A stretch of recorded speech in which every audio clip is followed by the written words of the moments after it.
নবম দশম একাদশ দ্বাদশের রেজাল্ট আউটের পরেই নতুন করে জটিলতা, নতুন চাকরি প্রার্থীদের নিয়ে নতুন বিধিতে পরীক্ষা, সুপ্রিম কোর্টে প্রশ্নের মুখে এসএসসি। কেন কোর্টে নেই সশরীরে? পার্থ চট্টোপাধ্যায় ব্যাংশাল কোর্টে হাজিরা না দেওয়ায় জামিন বাতিলের হুঁশিয়ারি বিচারকের। বললেন, আশা করি পচা শামুকে পা কাটবেন না। কবে থেকে শুরু অধিবেশন? বিধানসভায় যেতে চেয়ে স্পিকারকে চিঠি পার্থ চট্টোপাধ্যায়। উনি এখনো বিধায়ক, নোটিশ দিয়ে জানানো হবে প্রতিক্রিয়া স্পিকারের। রোহতাকে মর্মান্তিক দৃশ্য, বাস্কেটবলের পোল ভেঙে জাতীয় পর্যায়ের খেলোয়াড় হার্দিক রাঠির মর্মান্তিক মৃত্যু। অনুশীলন চলাকালীন পোল ভেঙে ঢুকল বুকে। চাকরিহারাদের সঙ্গে কেন নতুনদের সুযোগ? সুপ্রিম কোর্টে প্রশ্নের মুখে এসএসসি।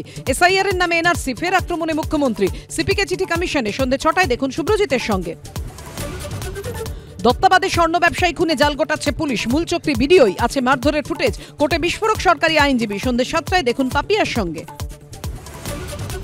মর্গ থেকেই চোখ উধাও, ফের ময়নাতদন্তের নির্দেশ। 3 বছরে কিভাবে বেহাল দশা বারাসাত মেডিকেলের, কি বলছে মৃতের পরিবার? সন্ধ্যে 7:30টায় দেখুন সুব্রজিতের সঙ্গে।